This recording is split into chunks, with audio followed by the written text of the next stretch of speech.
This is the Varla Pegasus. It's an urban sports scooter as far as I can tell. It has some interesting design quirks, some really impressive and some just odd. Best I can tell, this is a 100% original design from Varla. Calling it a sports scooter is not just a gimmick, as the dynamics of this thing really encourage you to carve through city streets and smooth bike paths.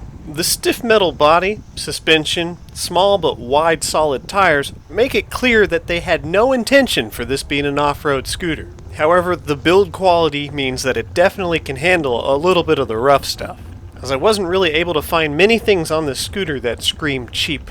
Although the critical components on this scooter are strong and robust, there are some things about it that they could have done better. A lot of the things we're going to be talking about are trade-offs, so keep in mind that I'm giving you the point of view from somebody who has to ride this through terrible road conditions. If you happen to live in a place with nice bike paths and smooth streets, your experience is going to be probably a lot better than mine. Starting with the tires and suspension, the Pegasus opted to go for solid tires. The advantage is you'll never get a flat. Having replaced flats on their Eagle 1 twice, I know that this can be a bit of a chore. It's not really a difficult thing to do, or at least it wasn't for me, but it is time consuming. This helps it to rank high for convenience because you can get on and go without having to worry about getting a flat. However, it sacrifices a lot for that convenience. The handling characteristics and ride comfort of solid tires is nowhere near pneumatics. The tires are a lot more likely to slide out on you on slippery, wet conditions, so just be careful. But when the path is dry, I didn't notice any issues with grip.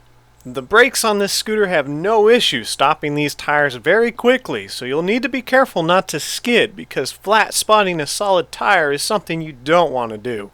The suspension tuning appears to have only one job, and that's to save you under unexpected situations. Large pothole, really rough conditions, or ledges in the sidewalks. It does not do much to deal with rough roads or riding over small rocks. So although the suspension won't do much to keep you comfortable, it does make it feel planted under high-speed turns. And that's going to bring us on into our next two categories, the steering and power delivery system. Normally I would cover these separately, but together they make negotiating low-speed obstacles difficult. City Boy here is not a scooter guy. He's not even a bike guy. But he has ridden, you've ridden both the other scooters, right? The little one and the big one? I've ridden them all. So you got kind of an idea about scooter stuff. First impressions, what do you like, what do you don't like? I don't like the steering. Like, I don't think I could get used to that. Like, it's just not for me. Like, it kind of feels like you're surfing a little bit when you, you have to turn, you can't turn sharp. You have to like kind of grind around like turns and stuff. You have to lean with it basically. I don't like that. Yeah, and I being able to have sharp turns, and which you don't need when you're going as fast as this thing can go. Yeah, now when you get up to speed, it kind of helps out, but yeah, I noticed too when you're trying to just maneuver around the town, it's tricky. Yeah, like that last turn right here, dude. Oh my God. I took it too wide because I just couldn't just turn into it. Like, I'm glad you didn't eat it, because that would have been up on YouTube. I got great back. You're never gonna catch me falling. All right. All right, what else? I like how it can climb hills. That's insane. Yeah, that's the steepest hill we got. That is insane. I've rode the other scooters up those hills and they did not perform like that. Yeah, that at all. that power curve just kicks you in the butt. That's insane. That kind of blew my mind. I really like that about it. It pulled away from me. You just left me in the dust on that hill. Another thing I don't like is the hard tires. Not a fan, but I don't know if that's like a feature that is like for certain things or something. Yeah, it's always a trade-off. It's a rough ride. They're sketchy on wet conditions, but you never get a flat. And changing it's not worth it. it might not be. Some people. I've changed a flat on the Eagle 1, and it is a chore, but I think I would still rather change a flat than have solid tires. The ride is definitely not the best when you hit something. Yeah. Even the smallest thing, you're like, Especially them little rocks. The suspension on this it's tuned to deal with the big stuff. It doesn't really do anything for the small. I went over like a ledge, like no problem. It was like maybe an inch and a half tall. Yeah, that little sidewalk over there. Yeah, see, it handles the big stuff all right. I'm like mixed on it, you know, like I really like it because I think I like the power that it has, but the way it rides, I'm not a fan of to it. Did you care? I'm kind of picky about certain things that other people aren't. Did you care at all about the throttle? Oh, the throttle is too sensitive for me. Yeah. I don't like it. Like once you're going really fast, it's fine. Yeah, exactly. You're cruising, but when you're just trying to go like slow, say like 10, 15 miles an hour, you have to like tap it constantly, and it's constantly like kind of pulling you a little bit. I don't like that. I want to be able to just hold it down just a little bit and be going. It seems like if I try to do that, it just picks up speed anyways. It doesn't instantaneous care. Yep. And which is it's weird that it does that too, because of how soft it starts to climb up in speed, but for some reason it's still super twitchy. I don't get it, but the Pegasus has a built-in steering dampener, which is a feature that's a trade-off. It's great for high-speed operations. It helps compensate for the smaller tires and makes this thing feel very stable. When you occasionally need to take one hand off the handlebars, you can do that and feel comfortable, although I still don't recommend it, especially at high speeds. The trade-off is it takes a lot of getting used to, especially under low-speed operations where you need to make tight turns. Unfortunately, it also means that smaller and younger riders who lack upper body strength are going to have a hard time using this scooter. However, I feel that if you have a good sense of balance and a decent amount of upper body strength, this isn't really going to bother you. As for the power delivery system, this is my biggest complaint about the scooter, mainly because these are things that I assume would cost them very little to fix. The throttle is very touchy. It's really difficult to hold a precise speed under smooth riding conditions and almost impossible under rough. Because of this, I'll opt to use the speed modes on the scooter to dictate my top speed and just treat the throttle like an on and off switch, because there's just no point in trying to use it for slow speeds. Well, that's really unfortunate for Henry, my dog, because I like to use my scooters as convenient dog walking platforms, and this thing's jerkiness, it just makes that difficult. It's not as practical as the other scooters, although it can be done, and I find it a lot easier to use rear-wheel drive only if you're going to use it for low-speed operations. The speed controllers appear to have a timed torque curve, and this is odd. I'm not used to this. None of my bikes or my other scooters use this kind of system. Now, I'm not sure if this is done by design to help prolong the life of the motors, speed controller, and battery, but it will do that. As a side effect, when you first get on this scooter and hit the throttle to full, you'll be disappointed for the first few seconds, as it takes a while for the speed controllers to ramp up the amperage given to the motors. However, don't let it fool you. This thing has plenty of power and can climb hills quite well. To try and simplify this explanation and let you visualize exactly what's going on, is when you hit full throttle, it gives the motors very little power at first.